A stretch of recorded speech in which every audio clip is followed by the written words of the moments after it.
2 år siden. 2 år siden. Ja, en lille uge siden. Flere år siden, det må jeg indrømme. Men min mor, hun er svensk født, så jeg har været meget i Sverige det hele taget. Det er nok 5 år siden. Lidt over et halvt år siden, tror jeg. 2 år siden eller sådan noget lignende. Tog jeg en flyvebåd sammen med en af mine venner over og ville købe nogle julegaver. Efterårsferien sidste år. Det er 2 år siden, tror jeg.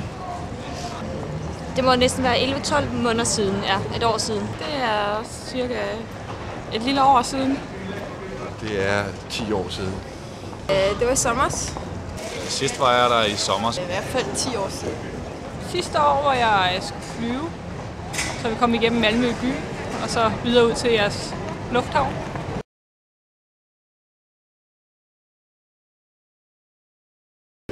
En gang imellem med familien, men familiebesøg derovre. Gør jeg 5 gange om året på shopping. Jamen, vi har planer om, at vi skulle netop lave en tur til Malmø, mine veninder og jeg, men det er så ikke blevet til noget nu. Men det kommer lige pludselig. Det er yderst sjældent, jeg gør det. Ja. Jeg tror, jeg har været over 5-6 gange. Så min erfaring er, at jeg har, hvad jeg skal bruge her i København. Jeg har ikke noget behov for at tage det over. I efterårsferien. Vi har været i det der Vatnajökull, eller hvad det hedder, det der vandland i Malmø, og så har vi så gået rundt i byen bagefter. Jeg synes også, det er en hyggelig by, men ellers kommer vi der ikke så meget. Altså. Wow. Toppen 1 gang om året. Der er 3 gange i de 9 år, jeg har boet i København. Nej, det er ikke særlig tit. Jeg har været der nogle gange. 3-4 gange eller sådan noget. Så det er ikke noget, jeg gør ofte, men det er hyggeligt, hvis man bare vil opleve noget andet end København. Så er det tæt på. Et par gange om året, vil jeg tro.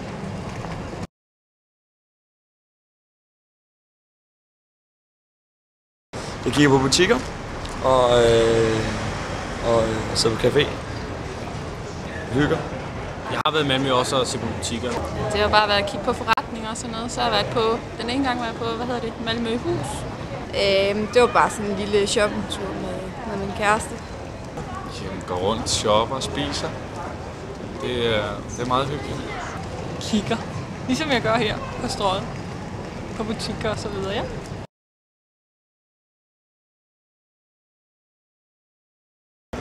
Fordi hvad skal jeg bruge det til? Jeg bor i København. Jeg tager ikke til Malmø sådan tit. Så jeg har ikke rigtig brug for nogen viden om Malmø. Det gør jeg faktisk ikke. Jeg har været over et par gange for at kigge på lejlighed. Jeg synes meget godt om byen, derfor er jeg derovre.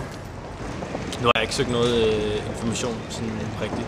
Men jeg søger ikke informationer, men det kommer jo, altså hvis der står noget i dagspressen om et eller andet, noget, en koncert eller sådan et eller andet, og det så for eksempel kunne være, at det var noget, jeg godt ville høre, og det så foregik i Malmø, så ville jeg ikke have noget problem med at tage det over.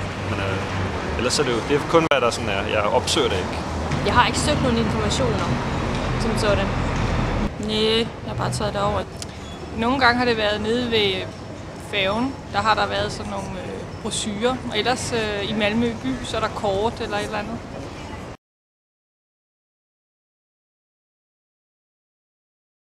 Jeg har set noget om en eller anden restaurant på en eller anden toppen af en eller anden bygning med en fin udsigt. Et højt hus eller et eller andet. Det er ret sikker på, at det var Malmø. Og så tror jeg nok, jeg har set noget om noget golf. Det har jeg faktisk ikke lige i Malmø. Måske fordi jeg ikke har været interesseret i det. Ikke særlig meget. Ikke andet end jeg ser nogle annoncer for et storcenter en gang imellem i avisen. Det er straks taget det. Ikke, der er ikke noget decideret reklame for Malmø, synes jeg ikke.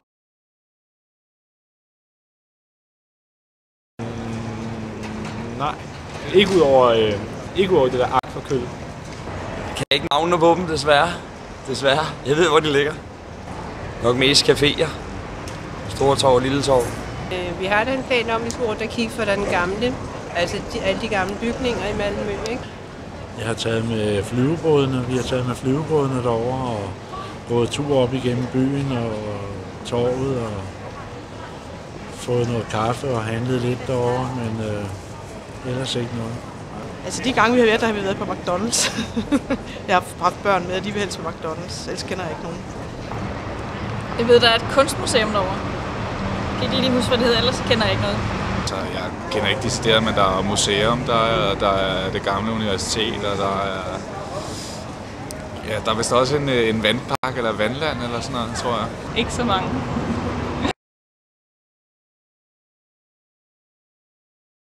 grøn butikker for det meste. Vi bevæger os rundt, ikke? Sådan, så det er ikke nogen specielle steder, vi opsøger, hvad det angår. Det er sådan mere en nysgerrighed for at se, hvad det er. De siger jo, det er så billigt, så må vi se, om det passer. Så meget har det ikke. Det var ned igennem den der gågade for havnen, og så ned igennem der. De butikker, det var hvad jeg så. Jeg kender ikke nogen decideret, men der er jo de forskellige små gader, ligesom vi har strøget her. Så der er så forskellige små gader der, så det er centrum, eller omkring til torvet og så videre. Det er så den store plads, hvor er der ikke om vinteren, er der skøjtebane og så er bare butikkerne. Jeg husker det som en meget nydelig by. Jeg har kun været derovre sådan på endagsture, ikke? Så det ved jeg ikke så meget mere. Okay. Jeg kan bare ikke lide... Jeg kan ikke lide svenskerne.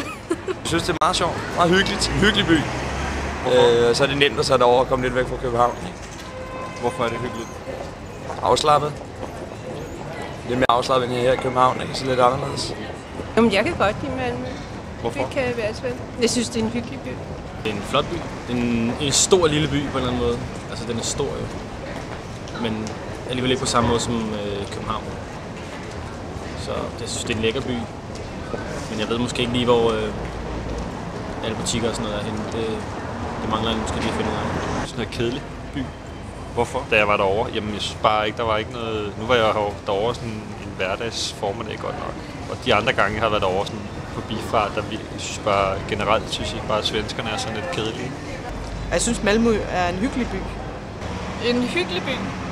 Ikke så stor, men hyggelig. Hvorfor? Det ved jeg faktisk ikke, hvorfor jeg synes det. Jeg tror, jeg kan godt lide, at der er det der grønne område omkring Malmø.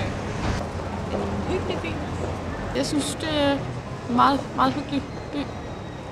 Det jeg kan huske, men det synes jeg var meget positivt. Altså, det er ikke, jeg har ikke nogen negative holdninger over for Malmø, så jeg har egentlig ikke rigtig nogen mening om Malmø andet end det by, der ligger på den anden side af vandet.